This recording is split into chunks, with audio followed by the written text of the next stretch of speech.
Okay, here we are again. The latest changes in Legend of You. Okay, so we worked more on the combat. We've got the old 3-hit combo here. Got this first attack and the second one, and then if you continue, you get like a harder attack. So all directions. You can also come out of the roll into an attack, which is pretty useful. So you can kind of attack an enemy, go straight into a combo like that, which is good. So we want more animations and so on, and we also have to do various things to split off the effects and so on, but the timing's good and it feels good. Just want to expand that system really. So next thing, we've got co-op. So if I just restart this level, so at any point you want to do co-op, you just press the A button, and now we've got 2 people in there. Excuse me while I play this on my own, it makes it a little difficult to demo, but it all works correctly. Camera works correctly. You can kind of use your gadgets independently and so on. It all works just as it should. You can also pick up each other, move around, and then throw each other at things. So that'd be quite good. From now on, we're basically going to develop this part of the game as if it's one of the main features, so that everything we do has to work with the co-op, just as it would normally, really. Hopefully, we're going to do some special levels as well that will support the co-op system, make it a big feature. There's that. Okay. So in terms of level ability, we have the ability to spawn things into levels now. So for example, this guy, I can set it so that when he dies he can activate this switch. Let's hide that switch, and when this switch is hit, it activates all these things. This guy says this start state here, currently he just starts active, but if we have it so that he will drop from the ceiling and this key will drop from the ceiling, we'll make this chest just teleport in and make this block just teleport in. So the idea is that the level will change when you do various things. It's like a classic dungeon thing. So now this guy will, when he dies, it all kind of drops in, just as you'd imagine. I can get that, and it all just kind of continues working.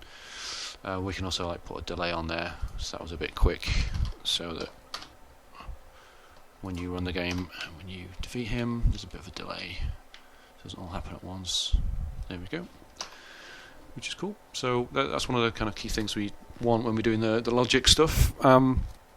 Let's move on to gadgets. So let's have a look at the pizza frisbee. We've got it interacting now with fire as well, so obviously it does the damage. If we can get that fire, we can set all the enemies on fire. It's kind of hard to see with the current effect, with the placeholder effect we've got, but when they're on fire they basically lose health until they die. So it's another combat mechanic, I guess. Oops, that one didn't catch on fire. But also we use it for puzzles, for lighting other lanterns, which I'll show here. So in here we have this door and this very simple puzzle. It's not been laid out very well, but and when you light all these, it will move over, open the door, and then move back. So it's we're able to do all that kind of camera pause, camera movement, and so on. Keep things working, which is really good. Let's go and do the conquer. So we'll just use this level to check out the conquer. So the combat works just as it used to do. You smash things, and soon we'll have destructible walls in as well, which would be another kind of thing for the dungeons. You can also pull yourself towards the conquer if you decide. You can kind of pull it back if you pull away. We'll be doing a few puzzles based on this. You can get around quite quickly as well. You can, because the conquer's heavy, you can hit down switches like that. I'll open the door. When we go through, oh, I forgot to turn that on. just try that quickly again. So you open these doors with that, and then that will drop down. And now I can get across there, get my key. Now to go. Bing. Okay, we have the golf club. So the golf club is, we don't have any effects for this or animations yet, so it's literally just a kind of blue swipe. But it's like a melee weapon, but it doesn't damage so much, but it does hit them really far away, so that you can clear enemies away from yourself when you're fighting. Also, as I just noticed down there, you can, when you bang them into enemies into walls, you damage them, so you can use it as a way to buy some time, but also like dizzy enemies, so that you can take control of the situation a bit more. You also, when you hold down the button, you get the golf meter. So if you time this right, if I can find a bad guy, nope, not like that. So you can get a decent swing. The bigger swing you get, the further they go.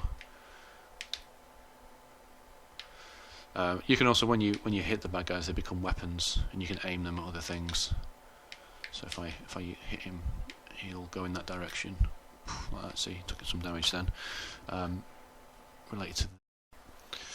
So we also have these golf balls, which you can use as targeted kind of projectiles. They'll go through things. They actually auto-aim towards enemies. Hopefully this will do exactly that. There we go. So it hits him like that. But also, one of the main things is you can see the holes in the background. Those are actually switches. So you can dizzy this guy. Let's just bring him back over here. If I use the golf meter, I can knock him into the hole there. And hopefully if I can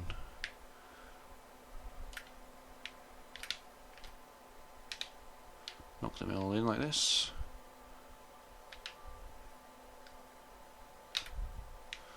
When all of the things are in the switches, I'll open the door and you can go through. So a lot of the golf ball dungeon, the golf club dungeon, sorry, will be all about hitting the perfect arc and hitting things over gaps or over walls or hitting things into holes, even enemies and so on. And that'll be an interesting thing to build the dungeon gameplay around. Next up we have the laser rifle. I'll just show this in town first. So this is a kind of powerful beam, but it's got like limited charge, and it's got like an auto aim feature. You can also aim it like this, which will be useful for things I'll show you for in a minute. So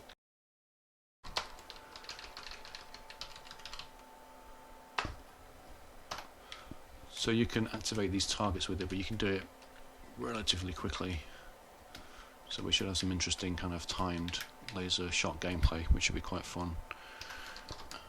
And so you have these redirectors here, which will like channel the beam and send it onwards. So we'll have a lot of puzzles which are about line of sight and being able to activate things like that. However, you have these things here which will be able to be rotated like this. Let's put that there, and then hopefully that'll just do that, and on you go. That's good. So again, just the start of the laser rifle and the kind of things that we want to do with that. Now let's move on to the supersized suit.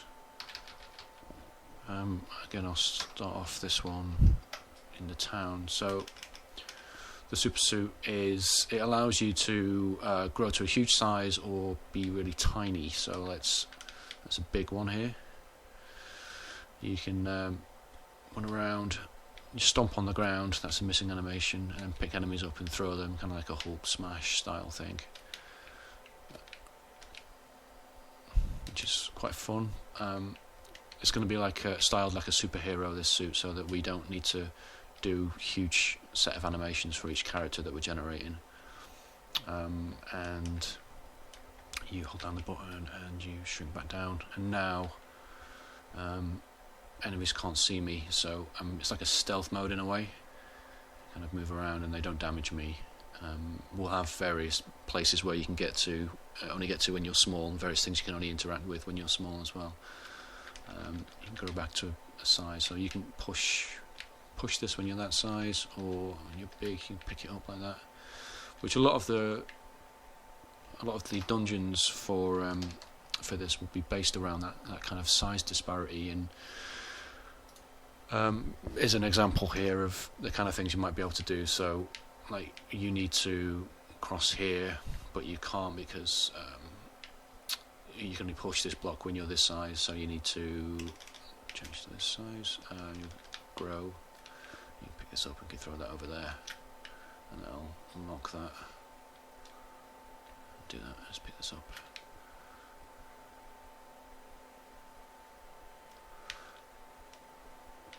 And this guy will push it. So again, it's only really the start of all these gadgets and the kind of things that we want to do with them. The goal really is to know what it is straight away, quite early, so that we can, from now on, we can start to develop all the mechanics that we need to make these gadgets sing. So now we know what some of these are, we can start to experiment and see what kind of things we want to do with them, really. We have another one. What we got? This is the foot, just from the concept doc. Okay, the foot. So, giant monster foot that comes down, dizzies everything underneath it. Currently only dizzies things. It'd be too powerful, I think, if it was more combat based, but missed that guy. But it's good for smashing things. As you can see, you can kind of aim it at the moment like this.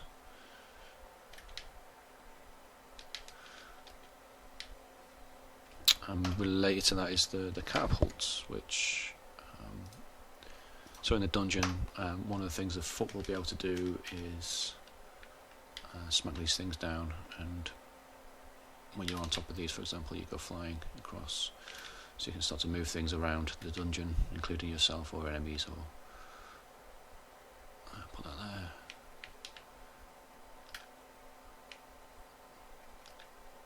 Oops. Like that, and so on. You can also do it with enemies, so we probably have some puzzles which are to do with certain enemies that are maybe indestructible. You need to move them around, and you need to use the foot to direct them into various places to solve puzzles. Let's just oops. Let's try that again.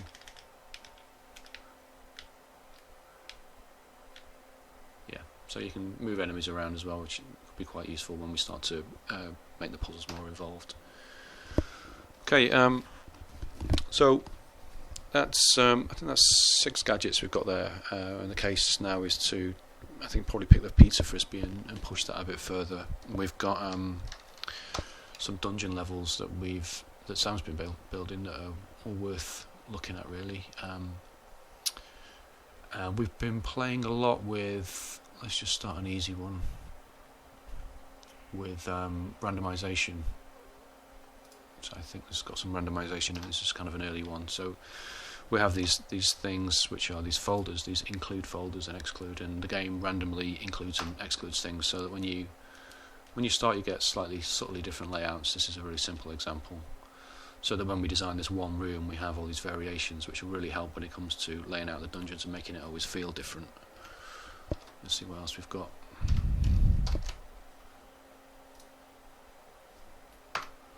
So this is a random golf level.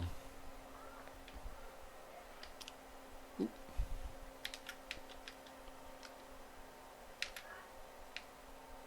Cool. Got that. Or try a different layout, or a different one, and so on.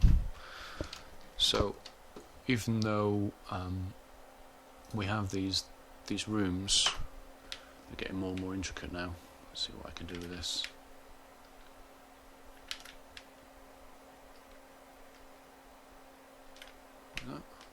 Ah! Danger. and for the very same room you have completely different styles of layout. But yeah, it's pretty promising really. We're going to use this system not just for the dungeons but also for the overworld. We'll be able to build sets of levels and then change them as we want, so the different town layouts, different forests, woods and so on. Make sure that some of the game is handcrafted so that everything isn't just procedural and done by code, because that way you can end up with things that are quite bland and don't really feel like they've had an artist's attention or like a designer's eye. And I think that's pretty much all we've been up to. Bug fixing and so on, it's all pretty solid. It's working on PS4 and Vita now as well. And yeah, we're done. So until next time, see you later.